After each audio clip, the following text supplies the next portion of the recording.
নমস্কাৰ আপোনালোক সকলোকে মোৰ ইউটিউব চেনেল আসাম এক্সাম কৰ্ণাৰলৈ স্বাগতম জনাইছোঁ। কটন পোষ্ট গ্ৰেজুৱেট এণ্ট্ৰেন্স টেষ্টৰ যিখন কেটেগৰী ৱাইজ মেৰিট লিষ্ট আছিলে সেই মেৰিট লিষ্টখন পাব্লিছ কৰা হৈছে। অৰ্থাৎ যোৱা আগত যিখন দিছিলে মানে ইয়াৰ আগত যিখন দিছিলে সেইখন আপোনালোকৰ প্ৰভিজনেল মেৰিট লিষ্ট আছিল, তাত কেটেগৰীটো দিয়া নাছিল। ইয়াত আপোনালোকৰ কেটেগৰী ৱাইজ মেৰিট লিষ্ট দি দিয়া হৈছে। ইয়াত আপোনালোকৰ কেটেগৰীটো চাব পাৰে। ধৰি লওক আপুনি এন্থ্ৰপলজি ডিপাৰ্টমেণ্ট, তাত ইউআৰ কেইটা চিট আছে, OBC কেইটা চিট আছে, SC ST hills, ST plain, EWS কেইটা চিট আছে আপোনালোকৰ ভাগ কৰি দিয়া হৈছে। ইয়াত আপোনালোকৰ কেটেগৰী ৱাইজ দি দিয়া হৈছে। আপোনালোকৰ ইয়াত আপোনালোকে চাব যিখিনি স্ক'ৰ পাইছে একাডেমিক্ৰমে চিৰিয়েলি দি দিয়া হৈছে।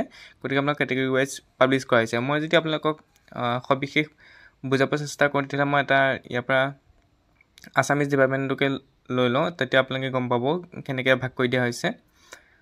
এইখিনি জনাই থওঁ যে আপোনালোকে চেনেলটো ছাবস্ক্ৰাইব কৰি ল'ব, লগতে লাইক দিব আৰু আপোনালোকে ভিডিঅ'টো হাইপো কৰি দিব।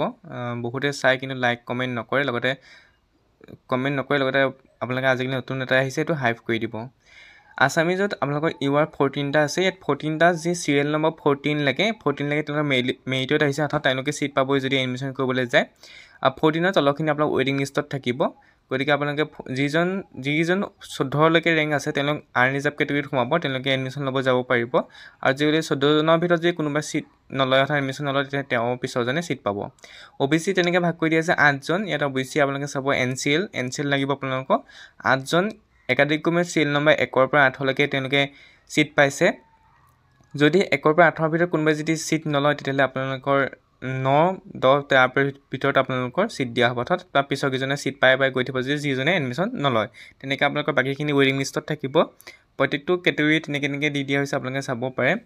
তাৰপিছত আহিলে SC দুজন ইয়াৰ পৰা লোৱা হ'ব। প্ৰথম দুজন 1 আৰু 2 দুইজনে যদি এডমিশ্যন লয় তেতিয়াহ'লে চিট ফিল আপ হৈ যাব, ৱেইটিং লিষ্টত নাম নাথাকে। আৰু যদি এই দুজনৰ ভিতৰত কোনোবা চিট নলয় তেতিয়াহ'লে পিছৰজনে চিট পাব।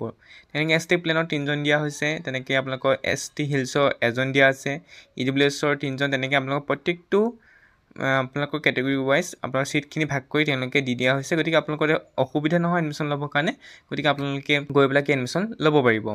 তাৰপিছত আহিলে আপোনালোকৰ নটিছখন কি উল্লেখ কৰিছে সেইখিনি কথা আপোনালোকে এবাৰ চাব লাগিব, কাৰণ আপোনালোকৰ এডমিশ্যন ডেটটো দি দিয়া হৈছে আপোনালোকৰ 31 জুলাই 1 আগষ্ট হয়তো 3 দিনমান আপোনালোকৰ ডেট দি দিয়া হৈছে। 3 দিনত আপোনালোকে এডমিশ্যন কৰিব যাব লাগিব। গতিকে আপোনালোকে এই নটিছখন কি উল্লেখ কৰিছে আপোনালোকে সেইখিনি কথা পঢ়ি ল'ব লাগিব।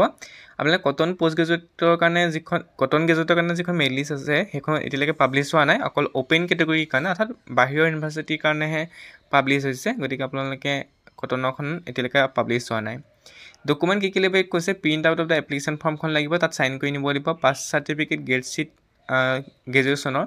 তাৰপৰা ৰিজাৰ্ভ কেটেগৰী যদি এপ্লাই কৰিছিলে আপোনাক লাগিব, OBC হওক বা SC হওক বা ST হওক। EWSৰ চাৰ্টিফিকেট লাগিব। তাৰপিছত আপুনি যদি ফ্ৰী ৱেইভাৰ ল'ব বিচাৰে তাত ফ্ৰীকৈ এডমিশ্যন ল'ব বিচাৰে তেতিয়াহ'লে ৰেচন কাৰ্ড বা ইনকম চাৰ্টিফিকেট লৈ যাব লাগিব। তাৰপিছত প্ৰুফ অফ এজ চাৰ্টিফিকেট লাগিব, বাৰ্থ চাৰ্টিফিকেট নিলেও হ'ব বা মেট্ৰিকৰ যি এডমিট কাৰ্ড আছে সেয়া নিলেও হ'ব। আৰু যদি গেপ আছিলে তেতিয়া গেপ চাৰ্টিফিকেট নিব লাগিব, অৰিজিনেলখন নিব লাগিব যিখন আপোনালোকৰ কোৰ্টৰ পৰা দিয়া হয়। তাৰপৰা ডিউলি এখন এফিডেভিট আপোনালোকে নিব লাগিব। এফিডেভিটখন আপোনালোকে এণ্টি ৰেগিং এফিডেভিট পাই যাব আপোনালোকে কটনৰ যিটো অফিচিয়েল ৱেবছাইট আছে। আপোনালোকে আগতে PG এডমিশ্যন কৰা দেখিছেই, তাতে গ'লে আপোনালোকে সেই যিবিলাক ডকুমেণ্টছ আছে পাই যাব। ইয়াত আপোনালোকৰ এডমিশ্যন ডেটখিনি দি দিয়া হৈছে জুলাই 31 তাৰিখ। কটন গ্ৰেজুৱেটৰ কাৰণে জুলাই 31 তাৰিখ। অ'পেন কেটেগৰীৰ কাৰণে অকল জুলাই 31 তাৰিখে 2টা বজাৰ পৰা আছে, আৰবী, বেংগলী, বড়ো আৰু পাৰ্চিয়ান। আগষ্ট 1 তাৰিখে আছে অ'পেন কেটেগৰী অল, মানে গোটেইখিনি আছে এক্সেপ্ট আৰবী, বেংগলী, বড়ো, পাৰ্চিয়ান। এইটো 31 তাৰিখে আছে। বাকীখিনি ডিপাৰ্টমেণ্টৰ আপোনালোকৰ আগষ্ট 1 তাৰিখে হ'ব। মই ক'ব কৈ দিছোঁ আপোনালোকৰ যিখিনি এণ্টি ৰেগিং আছে বা আণ্ডাৰ ৰেগিং আছে সেইখিনি আপোনালোকে কটন পোষ্ট গ্ৰেজুৱেটৰ যিটো এডমিশ্যন পৰ্টেল আছিলে আপোনালোকে জানে যে মেইল লিষ্টখিনি ডাউনলোড ক'ৰবাৰ কৰা হয়, মেইল লিষ্ট বা যিখিনি নটিফিকেশ্যন ডাউনলোড কৰা হয় সেইটোত আপোনালোকে এডমিশ্যন 2025-26ত আহি তাতে পোষ্ট গ্ৰেজুৱেট বুলি ক্লিক কৰিব। ক্লিক কৰাৰ পিছত তাতে তলতে আপোনালোকে চব ডকুমেণ্ট পাই যাব।